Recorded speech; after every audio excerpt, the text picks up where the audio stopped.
Evacuation. Titan alert. Get out of the building now. This is not a drill.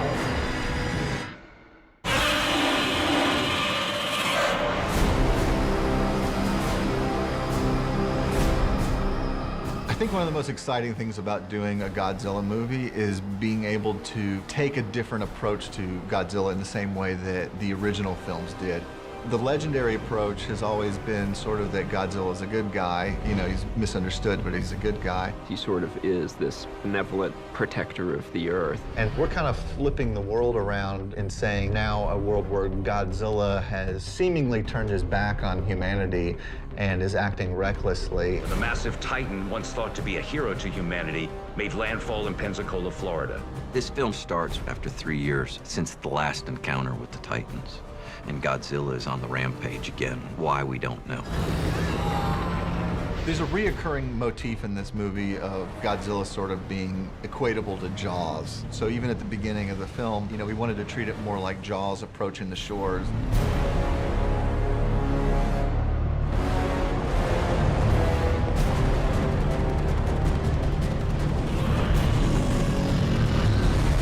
My absolute favorite thing that I was always looking forward to in the movies was Godzilla using his breath. I just thought that was the coolest thing every time you got to see it. And so I ended up pushing that a lot in this movie. I believe Godzilla's most recent attacks haven't just been random. I'm of the same opinion. Brian Tyree Henry plays a really fun character in the film named Bernie Hayes, who's a bit of a conspiracy theorist. For 5 years, I embedded myself inside this company trying to figure out what their game was. And then, boom! Godzilla shows up. He's a champion for mankind, you know. There's something, his heart is so big. Bernie is kind of this crazy... That's about it, he's just crazy.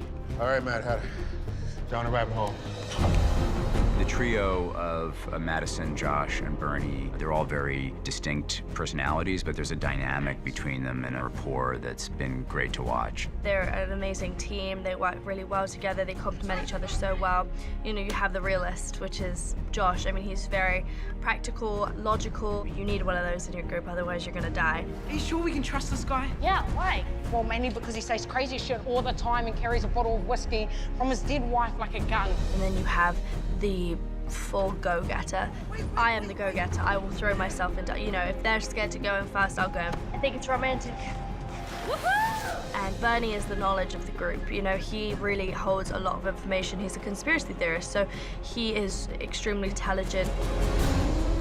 I would just like to know what it was like to work with the Godzilla. Is that what we're filming? Because you told me that this was a rom-com.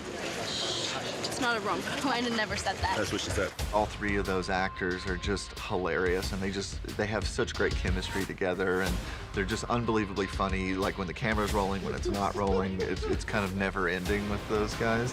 Hey, Oakley.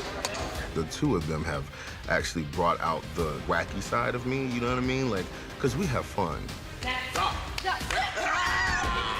The cast has just been unbelievable, behind the scenes and on camera. I'm going in? Yeah. I can't reach for greatness because I'm built from it. This is like the heavyweight champion of the world fight. It's basically two giant monsters fighting. Kong has the strength, but you know, Godzilla can, like, you know, fire stuff out of him.